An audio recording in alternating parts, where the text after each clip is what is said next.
नमस्कार साथियों, स्वागत है आपके अपना YouTube चैनल माँ ऑनलाइन क्लासेस में। आज हम देखने वाले हैं कक्षा 10 NCERT बिहार बोर्ड क्वेश्चन। और इस वीडियो में हम डिस्कस करेंगे कक्षा 10th का साइंस स्पेशल नोट, जो फिजिक्स, भौतिकी विज्ञान, केमिस्ट्री, रसायन विज्ञान, बायोलॉजी, जीव विज्ञान तीनों का हम आपको PDF बना के देंगे।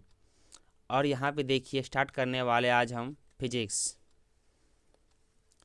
तो सबसे पहले जानेंगे फिजिक्स किसे कहते हैं। व्हाट इज फिजिक्स, क्या है भौतिकी विज्ञान। तो भौतिकी विज्ञान किसे कहते हैं। तो विज्ञान की वह शाखा जिसके अंतर्गत हम प्राकृतिक घटनाओं के बारे में अध्ययन करते हैं, तो उसे भौतिकी विज्ञान कहते हैं। विज्ञान की वह शाखा जिसके अंतर्गत प्राकृतिक घटनाओं के बारे में, प्राकृतिक घटना किसे कहते हैं जिसको हम लोग नहीं कर सकते हैं। एग्जाम्पल के लिए, जो हवा आता है, आंधी तूफान आता, बाढ़ आता, बारिश आता, तो ये सब क्या प्राकृतिक घटना है, इसे हम लोग नहीं करते हैं, तो उसे क्या कहेंगे, प्राकृतिक घटना कहते हैं। और जिसके बारे में पढ़ते हैं उसे क्या कहते हैं हम लोग, भौतिकी विज्ञान कहते हैं। तो विज्ञान की वह शाखा है जिसके अंतर्गत प्राकृतिक घटनाओं के बारे में पढ़ेंगे, उसे क्या कहेंगे, भौतिकी विज्ञान कहेंगे। फिर आगे लिखा है व्हाट इज फिजिक्स। फिजिक्स क्या है। Physics is the branch of science. Physics is the branch of science in which we study about natural phenomena is called physics. Physics is the branch of science, विज्ञान की वह शाखा in which study about natural phenomena, जो प्राकृतिक घटनाओं के बारे में पढ़ते हैं, अध्ययन करते हैं, इज कॉल्ड कहलाता है फिजिक्स, भौतिकी विज्ञान।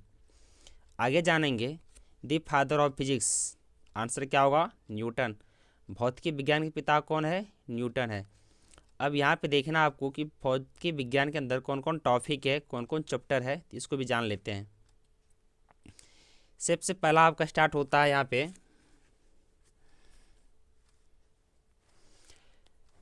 प्रकाश परावर्तन तथा अपवर्तन, लाइट रिफ्लेक्शन एंड रिफ्लेक्शन। प्रकाश के परावर्तन तथा अपवर्तन। दो में है मानव नेत्र तथा रंग बिरंगा संसार, the human eye and the colourful world. 3 में विद्युत इलेक्ट्रिसिटी। 4 में विद्युत धारा के चुंबकीय प्रभाव, magnetic effect and electric current. और 5वां चैप्टर है ऊर्जा के स्रोत, सोर्स ऑफ एनर्जी, ऊर्जा के स्रोत।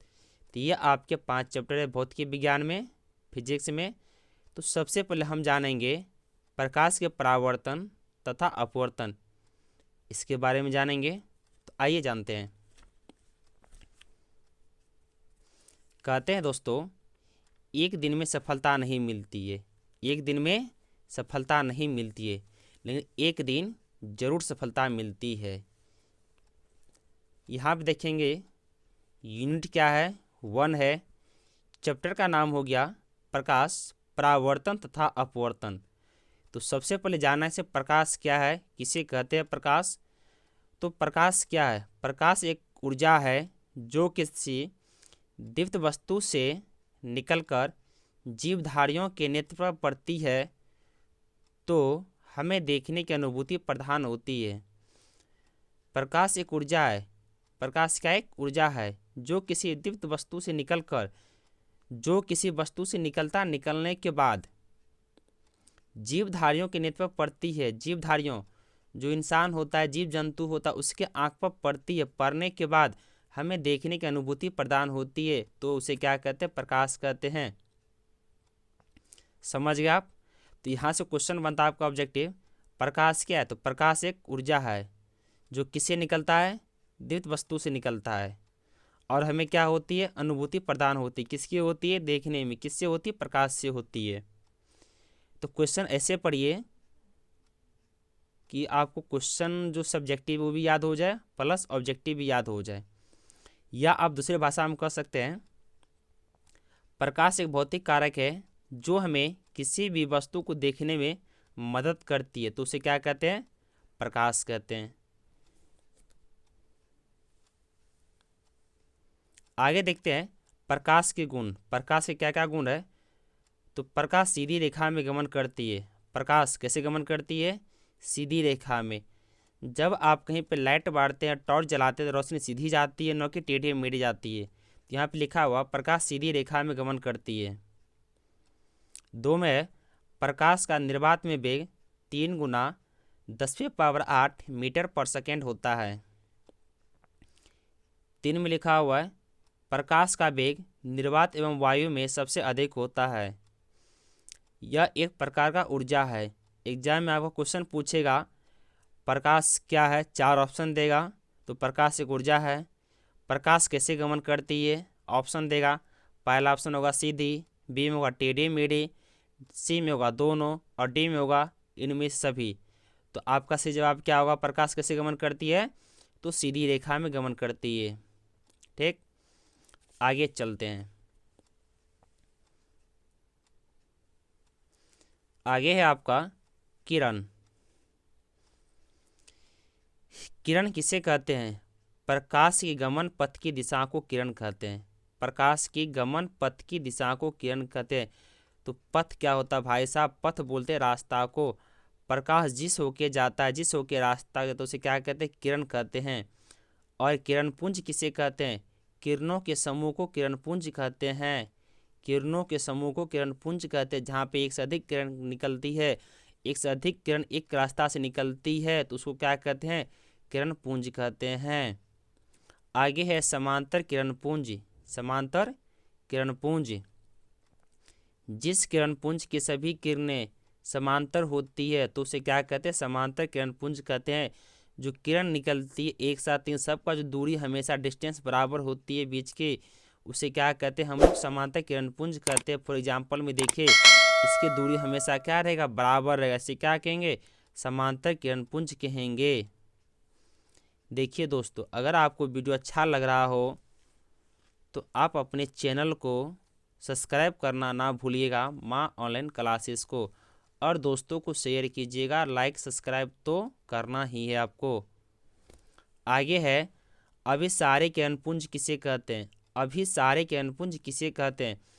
जिस किरणपुंज की सभी किरणें, जिस किरणपुंज की सभी किरणें एक बिंदु पर मिलती है, उसे क्या कहते हैं? अभिसारी किरणपुंज कहते हैं।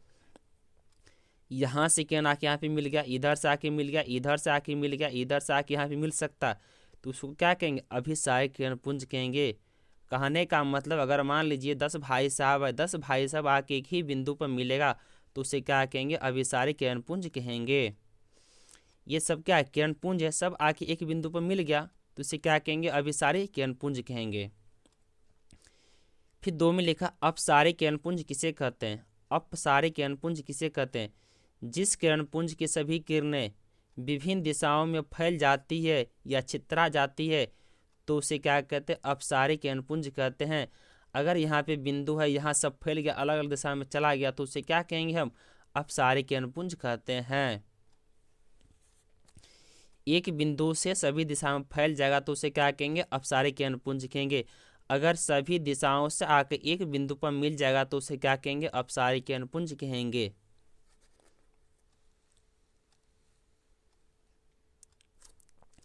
आगे लिखा हुआ पारदर्शी पदार्थ किसे कहते हैं? पारदर्शी पदार्थ किसे कहते हैं? जिन पदार्थ से होकर प्रकाश पूर्ण रूपेण गमन करती है, तो उसे पारदर्शी पदार्थ कहते हैं। जैसे कांच। कांच किसको बोलते हैं? शीशा को बोलते हैं। पानी, हवा, इससे क्या होता है? प्रकाश, जिन पदार्थों को प्रकाश पूर्ण रूपेण गमन करती है। अगर मान लीजिए यहाँ पे कांच रखा हुआ है, इधर से हम लाइट देंगे, दिखाई देगा उस पर, तो उसे क्या कहेंगे? पारदर्शी पदार्थ कहेंगे। फिर है पारभासी पदार्थ। पारभासी पदार्थ किसे कहते हैं? जिन पदार्थों से कोई प्रकाश अल्प मात्रा में निकलती है, तो उसे पारभासी पदार्थ कहते हैं। एग्जाम्पल के लिए तेल लगा हुआ कागज, घिसा हुआ कांच, सूती वस्त्र, ये सब क्या? पारभासी पदार्थ है।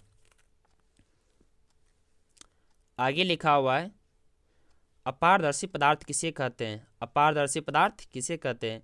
जिन वस्तुओं से उसका प्रकाश बाहर नहीं निकलती है, जिन वस्तुओं से उसका प्रकाश बाहर नहीं निकलती है तो उसे अपारदर्शी पदार्थ कहते हैं। जैसे लकड़ी, पत्थर, लोहा इत्यादि, ये सभी क्या है? अपारदर्शी पदार्थ है। फिर इससे आगे लिखा हुआ, और ये इम्पोर्टेंट क्वेश्चन है, बीवीए क्वेश्चन है, यहाँ पे लिखा हुआ है प्रकाश के परावर्तन से क्या समझते हैं। एग्जाम में पूछा क्वेश्चन और ये बार बार एग्जाम में रिपीट करता है क्वेश्चन, ध्यान दीजिएगा इस पे। प्रकाश के परावर्तन से क्या समझते हैं? जब प्रकाश की किरण किसी समतल सतह से टकराती है, टकराने के बाद पुनः उसी माध्यम में लौट जाती है तो इस क्रिया को प्रकाश का परावर्तन कहते हैं। नहीं समझे? जब प्रकाश की किरण किसी समतल सतह पर टकराती है, टकराने के बाद पुनः उसी माध्यम में लौट जाती है तो इस घटना को प्रकाश के परावर्तन कहा जाता है। यहाँ पे देखिए, ये क्या आपका समतल सतह है। क्या ये समतल सतह है? क्या है? समतल सतह। और जब इधर से हम लाइट बारे तो लाइट कहाँ आके चला गया? इधर ये पॉइंट हुआ और यहाँ से क्या हुआ? इधर चला गया। मतलब जब आप ऐना में सूरज की तरफ ऐना कीजिएगा तो रोशनी कहाँ भाग जाएगा? बगल साइड हो जाएगा, रिफ्लेक्स हो जाएगा। तो वही है, जब यहाँ से प्रकाश की किरण यहाँ पे आया तो आने के बाद यहाँ से क्या हुआ? रिफ्लेक्स हो गया। इसको क्या कहते हैं? प्रकाश के परावर्तन कहते हैं। जो किरण आई इसको क्या कहते हैं? आपतित किरण। आने वाली किरण आपतित किरण और लौटने वाली किरण परावर्तित किरण। जो आपतित किरण आई है, जो बीच अभिलंब बना हुआ, इसके बीच बना कोण क्या कहते हैं? आपतन कोण कहते हैं। और अभिलंब और परावर्तित के बीच बने कोण क्या कहते हैं? आप परावर्तन कोण कहते हैं। तो यहाँ से क्वेश्चन बनता है, प्रकाश के परावर्तन के दो नियम होता है, कोण आई बराबर कोण आर। अगर ये कोण होगा 60 डिग्री तो ये भी कितना होगा? 60 डिग्री। यहाँ पर स्पष्ट लिखा हुआ कि एस के, इस पॉइंट को क्या मान लिए हम? एस के, जो क्या एक समतल सतह है। यहाँ पे लिखा हुआ एस के क्या है? समतल सतह है। एम ओ कौन सी रेखा है ये, या फिर कौन सा किरण है? ये आपका हो गया एम ओ, आपतित किरण लिखा हुआ है। एन ओ परावर्तित किरण। और ये जो कोण बना हुआ है पी ओ क्या हो गया? पी ओ अभिलंब हो गया, ये वाला। आपतित किरण और अभिलंब के बीच, आपतित किरण और परावर्तित किरण के बने कोण को अभिलंब कहते हैं। और यहाँ भी जो कोण बना हुआ है कोण एम ओ पी, आपतन कोण, कोण एन ओ पी, परावर्तन कोण। तो अगर आपको अच्छा लगा होगा वीडियो, चैनल को सब्सक्राइब करना ना भूलिएगा और अपने दोस्तों को शेयर कीजिएगा। वीडियो देखने के लिए आपका तहे दिल से धन्यवाद। फिर मिलेंगे अगला वीडियो में।